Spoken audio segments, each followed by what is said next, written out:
Welcome back to this new episode of the Shabda podcast. In the last episode, we talked about or discussed the nature of God or what do we mean by God. And in that process, several important questions were left unanswered. The first important question was that we spoke about individuality in this world. For example, we said that there is an idea of a chair and there are many individual chairs. And we said that the idea of the chair is transcendent and the individual chairs in this world also have the idea of the chair immanent in them. But we did not speak about is the idea or the transcendent idea is that a single individual, are there many copies of such ideas, and how that single idea incarnates or manifests or advents into many chairs in this world. I did indirectly indicate about the use of modalities, which I called universal and individual. So let's begin by talking about this individuality. And the reason this is important is because in Platonic philosophy, the transcendent world is simply ideas, they are not persons. But in Vedic philosophy, the transcendent world is also personal. So they are individuals and they are persons.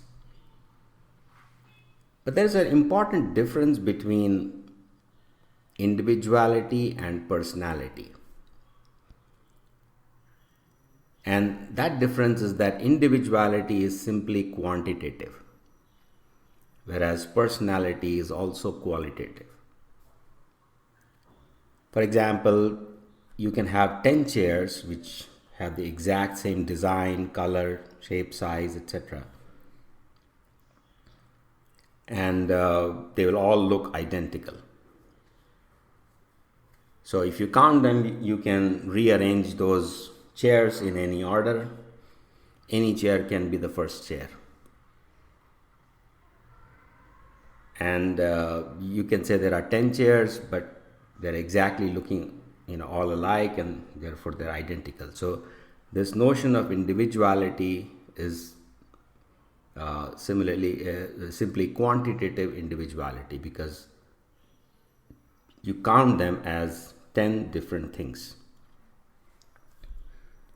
But when we speak about persons, then apart from this quantitative individuality, there is also a qualitative difference between all the individuals. For example, you can talk and I can talk. You can walk and I can walk. And therefore talking and walking are universals. They are manifest in you, they are manifest in me. But every time you talk, it'll be different from the way I talk.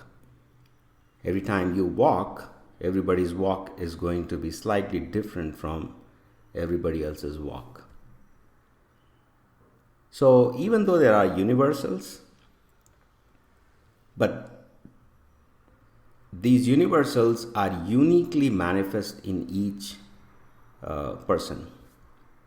No two trees in this world are completely alike. No two dogs are completely alike. But when we create inanimate things like chairs and tables, they seem to be alike, or they can be alike. And that alikeness is because a single creator, a designer, has produced these things, and once they were designed, they're simply replicated. In short, you do not create each chair individually, and that's something that industrialization and industrial production does. But if you were hand making all these chairs or tables, there will always be some difference between each chair. And an artist, for example, makes many paintings, but and they might have a common theme, a subject, and style, and so on. But each painting is different. Even if the artist painted the same painting twice, that painting will look little different from what it was done before. So the individuality is different from personality, because individuality simply means there are many things quantitatively. You can count them as 1, 2, 3, 4, etc. But they all look alike. And personality is when they are different things, but they're also different types of things. At least there is some difference between, qualitative difference between them. So the generic idea about these universals has to be updated, in the sense that we have to say that there is a universal, but that universal is also an individual. And the things that are manifest in this world, they also have parts of the universal, and they are also individuals. So this means that we have to speak about two different modes of describing things: a universal mode of things and an individual mode of things. For example, the word barber can be used to represent a class of people, or a general universal meaning about what a person does. And the word barber can also be used to indicate an individual.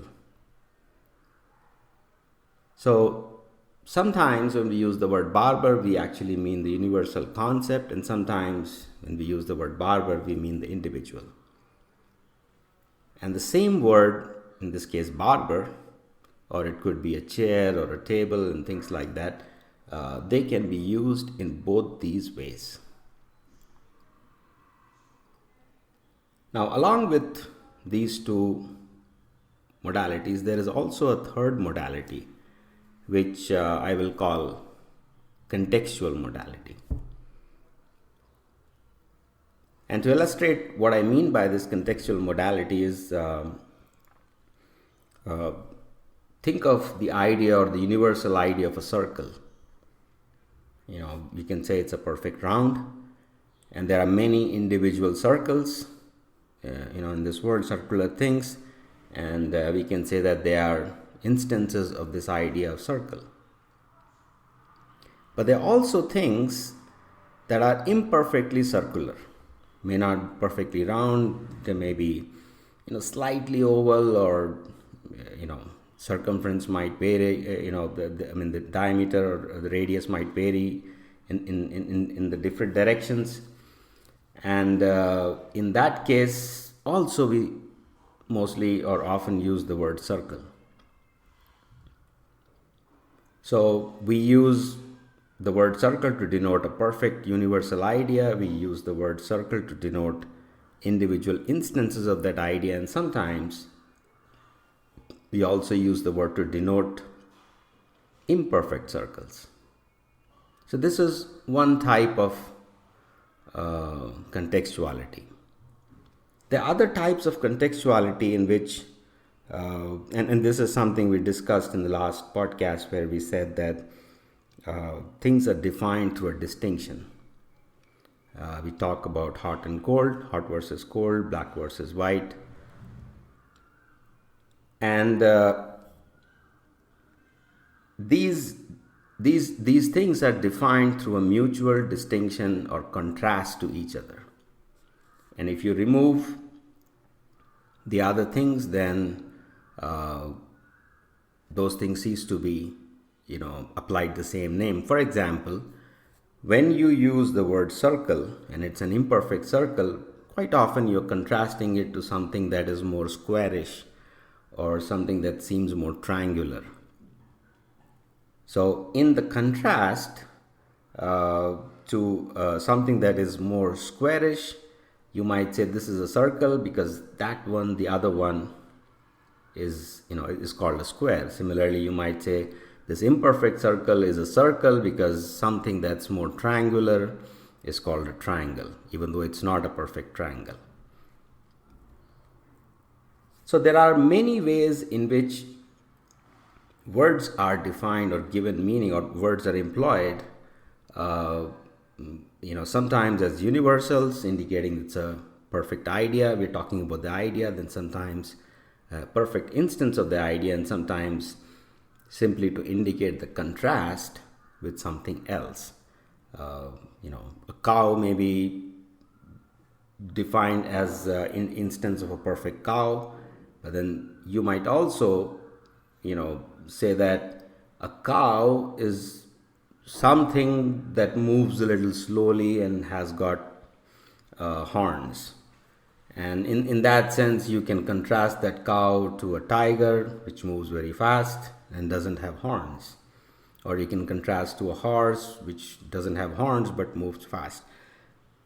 So the meaning of a cow is an instance of the cow, individual cow. It has a contrast to the cow and it has an individuality. So cow actually gets meanings in these three ways: a universal mode, an individual mode, and a contextual mode.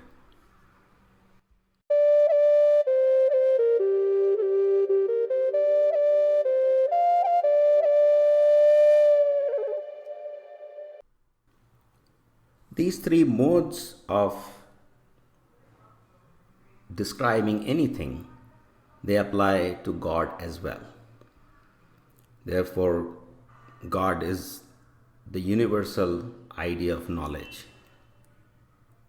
But God is also an individual.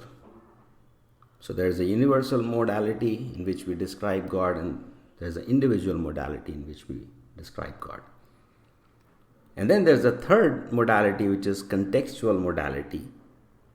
And in this modality, you describe God as the producer or the creator. Creator is a wrong word, we'll see shortly. A producer of various types of parts. In this case, if knowledge is the original idea, then parts of knowledge are subjects like physics, economics, sociology, psychology, mathematics, and so on. So what is the relation between physics and knowledge? Which means knowledge is everything that's to be known, but physics is a part of things which are to be known. Similarly, psychology is a part of things to be known. Sociology or economics are a part of what is to be known. So each of these subjects, physics, psychology, sociology, they are instances of knowledge, and therefore knowledge is immanent in them. And they are also called knowledge, not just because knowledge is immanent in them, but because they have a certain relationship to knowledge itself. And what I mean by that is, if knowledge was a picture, for example, then physics is a part of that picture. If knowledge was a puzzle to be solved, then physics is a part of that puzzle. So where does physics sit in the scheme or overall scheme of knowledge is the relation between knowledge and physics. So that's the contextual modality, or the sometimes we can also use the word relational modality. Contextual is slightly better word to use that, but I might use these words interchangeably. So in Vedic philosophy, these three modalities of existence are called Sat, Chit, and Ananda. When we speak about God as originally being knowledge, we are speaking about the Chit modality. And when we speak about, so this is a universalist idea or universal idea of absolute truth, uh, as the source of all other subsidiary departments of knowledge, you can say. But this is not simply an idea, this is also an individual. And that individual is called a person. Therefore, when we speak about God as knowledge, it slightly seems impersonal, although impersonal will be a wrong word, because impersonalism essentially means devoid of all qualities. In this case, at least, we have said that there is one quality, which is knowledge. So, God isn't devoid, but at the same time, because knowledge is simply an idea, we might be led to conclude that this idea is just existing sort of disembodied in a Platonic world. But that's not the case here. So the second modality is this individual modality. And in this individual modality, it's a qualitative individuality, not simply quantitative. So there are lots of individuals, and this knowledge is the first individual. So we can count them 1, 2, 3, but that counting is, you cannot rearrange the things in the counting. So like if you had identical chairs, you could count any chair in any order. You could place the last chair as the first chair, and it will be still 10 things out there. So that it's not that kind of quantity, or it's not that kind of individuality. It is an individuality in which there's a qualitative difference between the things that we are counting.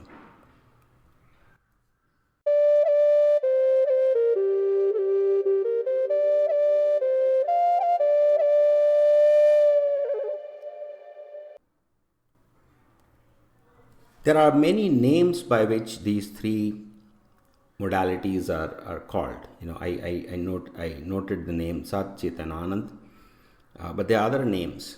One of these names is, or these terms is Sambandha, Abhideya, and Prayojana, where Prayojana essentially stands for purpose, Sambandha is a relation, and Abhideya is the object to which you are related.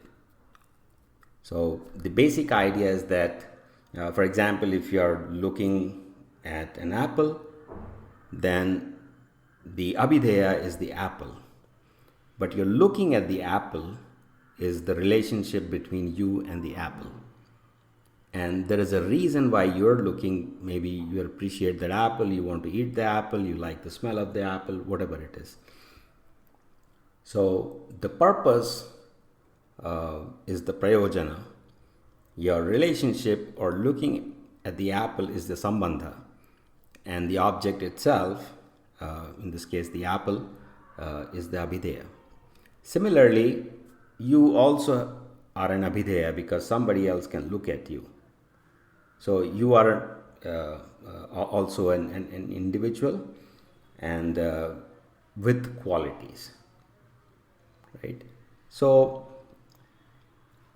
when people talk about God, sometimes God is simply described as qualities, not as a person, sometimes as a person, but the qualities are not very clear. And sometimes there is a person with some qualities, but the relationship to other persons is not very clear. And these three problems about the understanding of God are addressed by describing three ways in which God is defined or understood. So God is knowledge, God is an instance of knowledge, but that instance is God himself. And God is related to other things as parts of that knowledge. So whether we describe God in terms of Sat, Chit, and Anand, Anand indicates basically the personality, Chit is or the individuality, and chit represents the universal idea of knowledge, and sat represents the relationship between that original knowledge and all the parts of knowledge. Similarly, there is another term called Hladni, Sandhini, and Samvit. Hladni means essentially what Anand means, which is pleasure.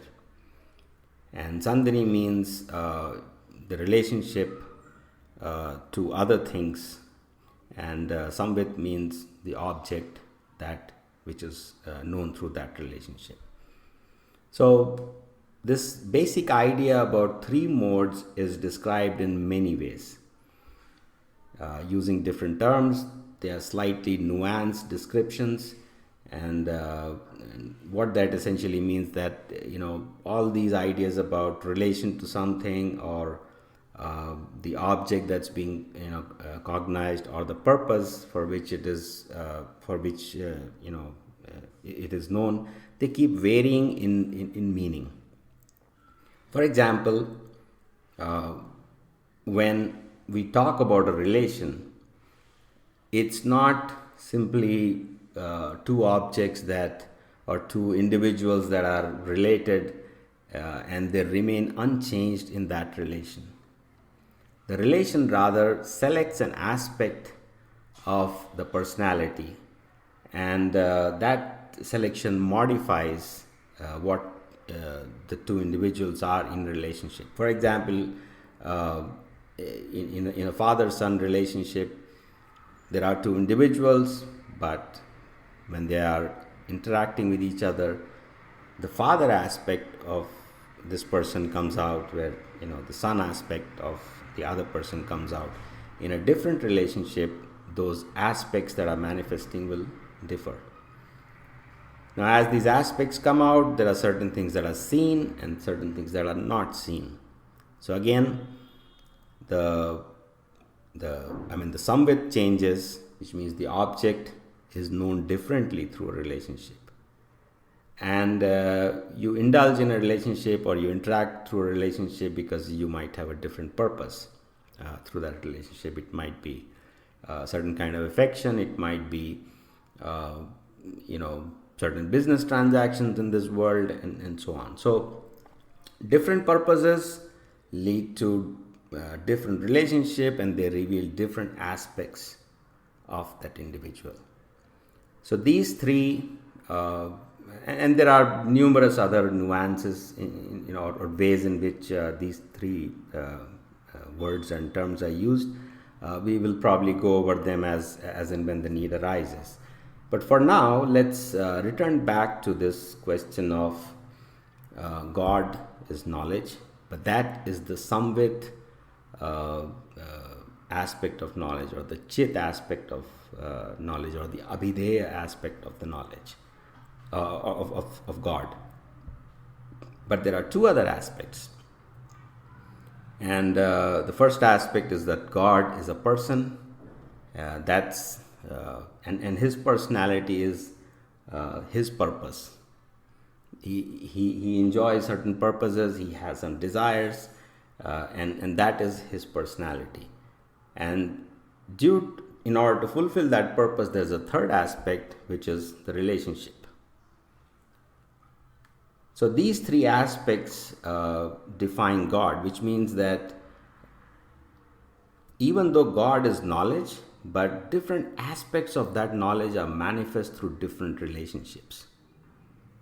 So in a sense, we can say that God is the origin of everything, but then God is also defined through his relationships to other living entities. So if you want to know God perfectly, you can say that originally God is knowledge, but then different aspects of that knowledge, or different divisions of that knowledge, are manifest in different relationships. And each relationship involves a different kind of purpose. So these three aspects are very, very central to all Vedic philosophy. In the Vedic text might emphasize different things in different places, but and sometimes they might even seem to say contradictory things.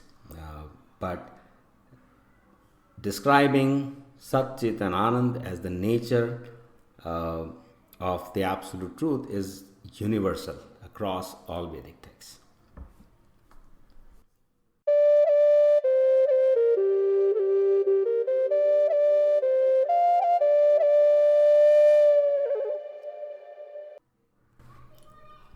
Now, some of you might be more familiar with Western philosophy. We can introduce the same idea in terms of Western concepts. In Greek philosophy, there were three key ideas that subsequently formed or formed the basis of rest of these philosophy. And these three ideas were called logos, pathos, and ethos. Logos, pathos, and ethos. And so logos is essentially knowledge, or we can say the abhideya, the object to be known. Ethos is the purpose. Pathos is the purpose, or the emotional side, the desire side, the feeling side of that person, and it represents their personality and individuality. And then there's a ethos side, which is ethos essentially indicates how you must behave, how you relate to other individuals. And that relational aspect constitutes your in Vedic philosophy we'll say dharma, but you can say duty or moral action and things like that. So if you are uncomfortable using the words, or it's harder to understand the terms Sat, Chit, and Anand, then you can also say ethos, logos, and pathos. And the idea is very similar. Or these three aspects are very similar, but there may be differences, or there are differences in how these things are described. For example, the recognition that your duties and responsibilities are very subject to your relationships, even to the context in which that relationship happens, and the duty becomes conditional to that context, is kind of very, very unique to Vedic philosophy, because certain things like knowledge, we can speak about knowledge as being universal, but your duty is always contextual, and duty also depends on the individual. So finally, you combine the universal, the individual, and the contextual, and then you arrive at a behavior, and that behavior constitutes the creation of experience. If there is simply the logos as an idea, but there is no individual who wants to know that idea, then idea can exist, but there is no experience, and therefore there is no pleasure. For someone to know, there has to be an individual who knows this idea, and there has to be a relationship between the knower and the known. So experience essentially constitutes a combination of these three things. And whether you say that experience is the combination of these three things, or God is or God has these three aspects, or the spiritual world is described in terms of three energies or three descriptions, they are essentially the same as basic constituent ideas which are presented in different ways for different purposes. And so with this understanding, we can say that as an idea, God seems like a slightly impersonal, although with qualities, at least one quality. And but as an individual, we can start calling him he now, instead of saying simply the original idea. So the original idea is also an individual, and that idea has a relation to many other ideas which are subdivisions of knowledge, and so they can be known and they are knowable, and that relationship defines what God is.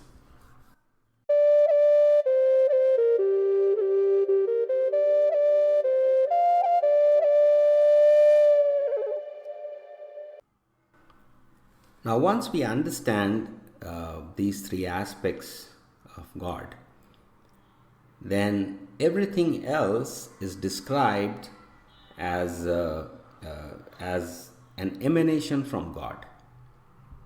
And this is a very sophisticated idea, which is very difficult to understand for most people, because people think that God creates the world, but that's not the case in Vedic philosophy. God doesn't create the world; He manifests the world. And if He's manifesting, the question is, where does He manifest it from? And the answer is that God manifests the world from Himself. In other words, the world was previously within God, and the world is then manifest by God from Himself. Now we can contrast this idea about creation versus manifestation. In Abrahamic religions, for example, God, at least in the modern theological doctrines, and it might have been different at one time, we might not know, but at least in the modern doctrines of creation of the world, God creates the world ex nihilo, which means there is nothing that exists prior to that creation. This world might be some amount of matter, some amount of energy. Objects may or may not be distinguished, but at least we can say there is a certain total amount of energy. But in the creationist doctrines, God creates energy, God creates matter. But in the Vedic philosophical system, God doesn't create anything. Matter is also eternal. And matter, in fact, is manifested by God Himself. So in this regard, the term God somehow becomes very confusing and mixed up with the other ideas of God, where God sort of creates the world ex nihilo. Therefore, in Vedic philosophy, a different term is used, and the term is called Paramam Satyam. In English, we say Paramam is the highest, and Satyam is the truth. So the term Paramam Satyam essentially means the highest truth. And sometimes the term absolute truth is also used. Now, the difference between the idea of absolute truth and God is simply that when we speak about the highest truth, we are acknowledging that there are a lot of smaller or lower level truths. When we talk about absolute truth, we are accepting that there are a lot of relative truths. So, for example, the things in the world may be true, at least they exist. So we can say at least they are facts. Truth and fact is a slightly more nuanced distinction. We will come to that. But in this world, when things exist, we can call them relative truths. And what relative essentially means is that they're contextually true. In a certain situation, for example, when you are studying physical objects, you can apply physics. If you're studying economic transactions, that you might need to apply economic theory. Physics won't help at that time. If you're studying social organizations, you might apply sociology. If you're studying somebody's mind, then you might apply psychology. If you're trying to heal somebody, then biology will can be applied. So every field of knowledge doesn't apply in all the situations, and that's the meaning of relative truth. They are true, but they are contextually applicable. In that sense, they're contextually true. Now, if you're trying to treat somebody who has mentally ill, and you start to apply sociological theories to that, most of the time you'll struggle with that, and you might even come up with erroneous conclusions. Therefore, Srila Prabhupada writes in the introduction to the Srimad Bhagavatam, his opening sentence is that the conception of God and the conception of absolute truth are not at the same level. The Srimad Bhagavatam hits on the target of the absolute truth. So, what he means is that when people speak about God, they generally mean somebody who controls the world, who creates the world, who manages the world, who rewards and punishes, and so on. He is said to be the person who is omniscient and omnipotent. But that's not what we really mean by the absolute truth. The absolute truth doesn't have it. The absolute truth can be omniscient, may not be aware of, may not be omniscient, may not, because consciousness is driven by a purpose. When there is a purpose, you want to know, and based on the purpose, you know a different object. So the absolute truth conception is different from God, because God knows things, but the absolute truth may or may not know everything according to his purpose.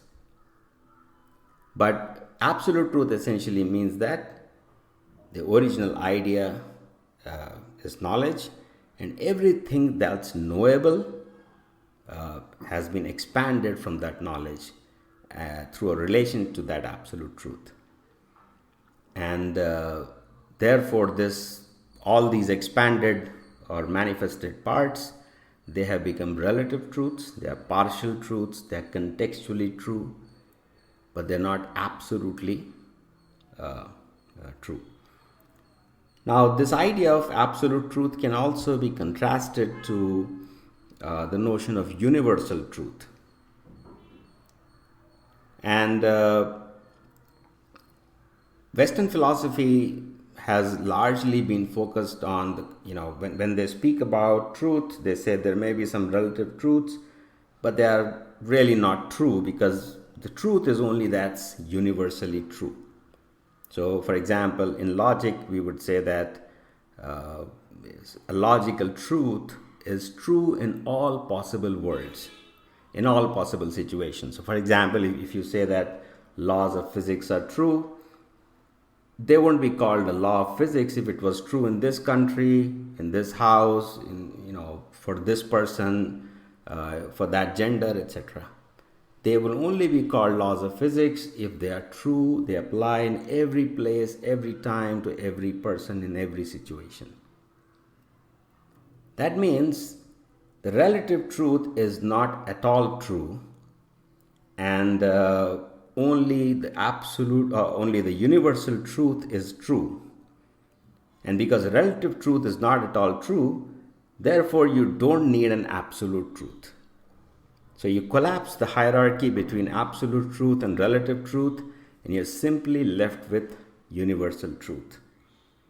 Whereas in Vedic philosophy, we talk about an absolute truth, which is the highest truth, and relative truth, which is contextually, individually, and and true in certain situations. But absolute truth is true everywhere. Applies to everything, and yet it is not universal truth in the sense of being impersonal, like a law or a formula or an idea. The universal truth is an idea, whereas the absolute truth is a person.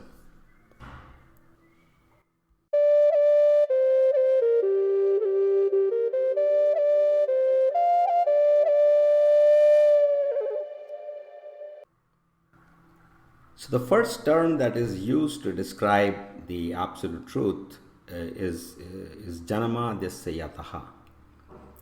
Janma means birth. Asya yataha means from whom everything else is born.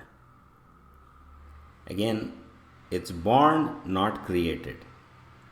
It is manifested, not created. Similarly, another term or another description is applied, sarva karana karanam, the cause of all causes. And this is a deeper point in Vedic philosophy everywhere, that the effect is always present within the cause. So, when something manifests, it is not an ex nihilo manifestation. It's not as if it did not exist before. It was not visible, but it has manifested it was unmanifest, which is sometimes called avyakta. Vyakta is expressed, and avyakta is not expressed. It's like you might have thoughts in your mind, but you might not speak them. But when you speak them, you simply say that I was thinking about it and so I spoke it now. So, speaking is manifestation or the expression, externalization of your thoughts, but those thoughts existed in you before. Similarly, in Vedanta Sutra and in many places, the world is called abhivyakti, or the expression, like a speech of God, where the thoughts were there, but the expression of the thought creates or manifests the world. So it's not an ex nihilo creation, and God is the absolute truth, which means whatever He speaks may be a relative truth, in the sense that sometimes it might be applied, sometimes it might not be applied. Some instructions are not always applicable, some instructions are applicable.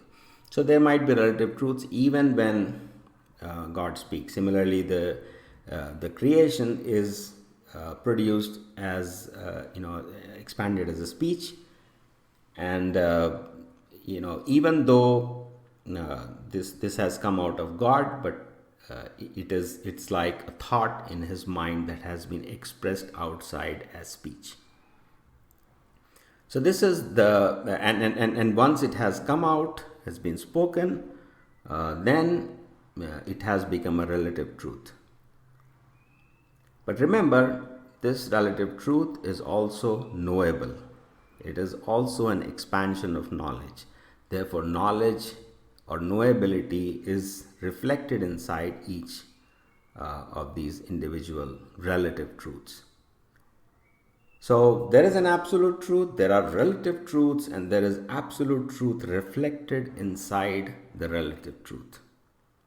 And because this absolute truth is reflected inside the relative truth, therefore the world and or creation and God are not completely separate. And they are not separate in two ways. First, the world is a speech. It is an expansion or expression of thoughts that were previously inside God. So we cannot, just like we do not separate the speech from the speaker, therefore we don't say that this world is totally detached from God.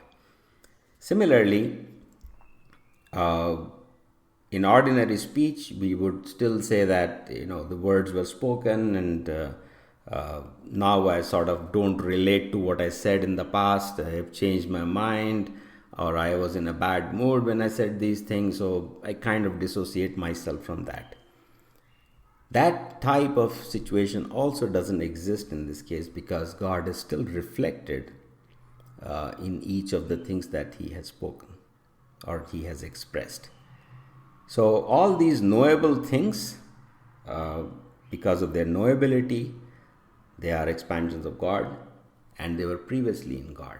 So this conception of God is completely different from God as a creator, or God as a power, or God as a controller of this world.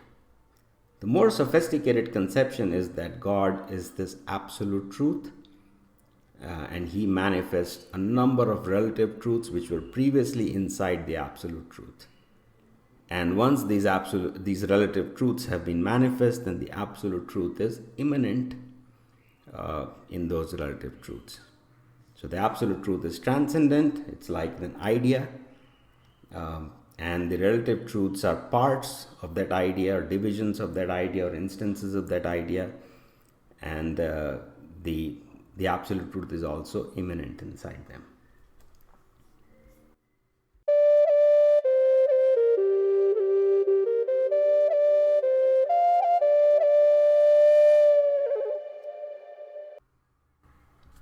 Because everything is manifest from the absolute truth, and this absolute truth is a person. Therefore, all that is manifest from this absolute truth is also a person. And this includes the material world. Now, there are some philosophies in the Indian system which claim that matter is inert, or matter is the technical term that's used is jada. Jada is inert, and therefore it has to be controlled by consciousness, and that's how the idea of free will is justified and things like that. But matter is not jada. Matter is also personified, and this personification is said that she is material energy is described as a person, but a feminine person. She is called Durga, Shakti, and by many other names. So what it means is that even in this material world, the same three aspects which are present in the soul are also present in the material world. And what that means is, if we have to study the material world, we have to study the world in terms of sambandha, abhideya, prayojana, or sat, chit, anand, or hladni, sandhini, samvit. Because material energy is also a person, and the same three aspects that are present in God or the absolute truth are also present in the material energy.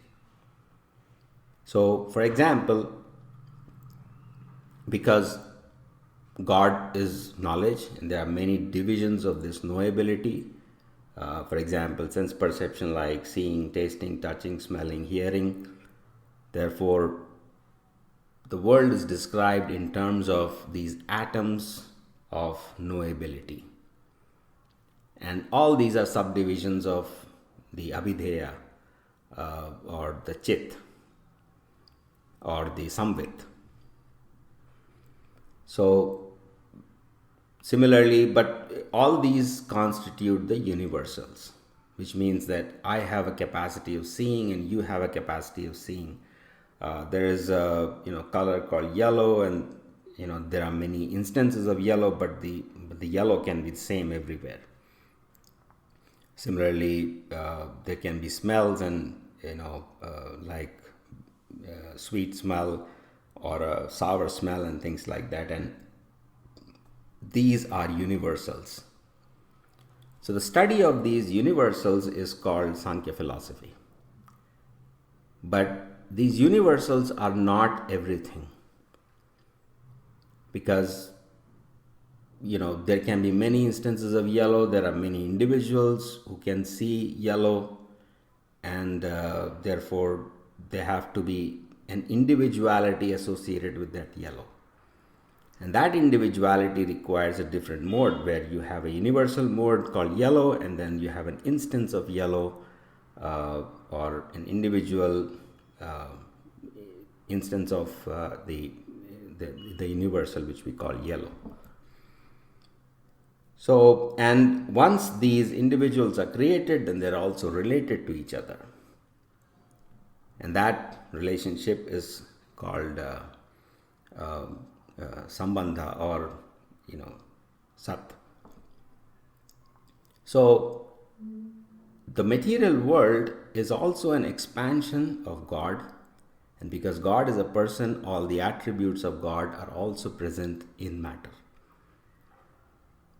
Therefore, this impersonalistic understanding of matter, which exists in certain parts of Vedic philosophy as well. For example, in the Advaita system, sometimes, not in all cases, because Advaita itself is a very diverse system. Many interpretations have been done over a period of time, but in many interpretations, Brahman is the conscious entity, and Maya is the jada, or the inert entity. And but in this understanding is not accepted in the personalist schools, where the absolute truth is described as not just Brahman but also Paramatma and Bhagavan. And Bhagavan, or the absolute truth, is described as the Janamadisya Yataha, from whom everything expands, or the Sarvakaran Karanam, the cause of all the causes, which means material energy is also, or matter is also, an expansion out of God.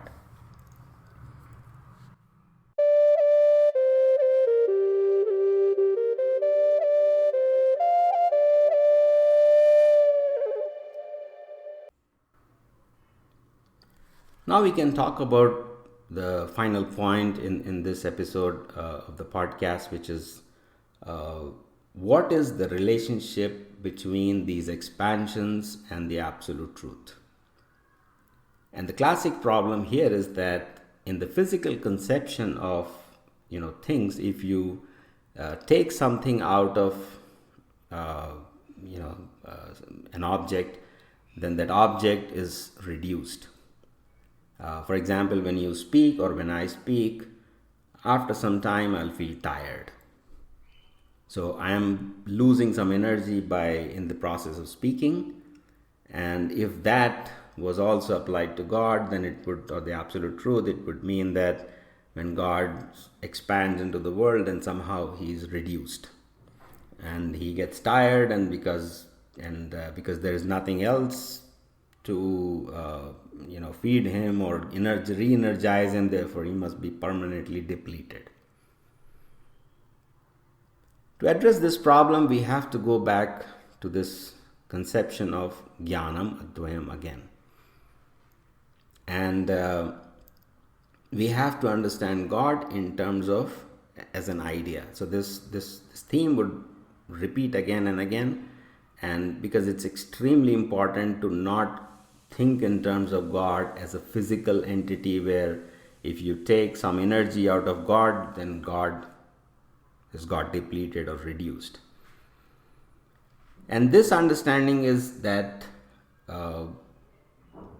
when an idea expands into subsidiary ideas, then the original idea still remains. Whereas in case of physical things, if you remove energy from an object, then that object gets reduced or depleted.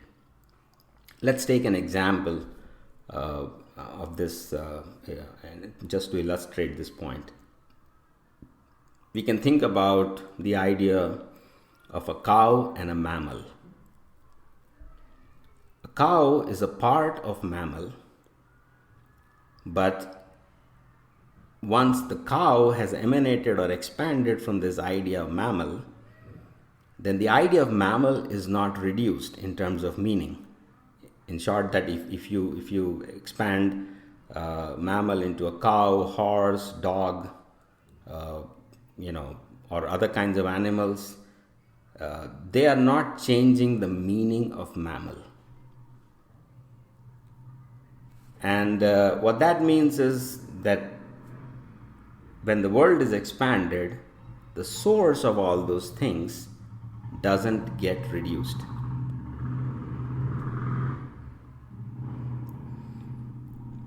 So in Ishopanishad, for example, it is said, Om Purnamadaha Purnamidam Purnat Purnamadachyate Purnasya Purnamadaya Purnamevavasishyate, which means that the absolute truth is Purna. Purna means complete.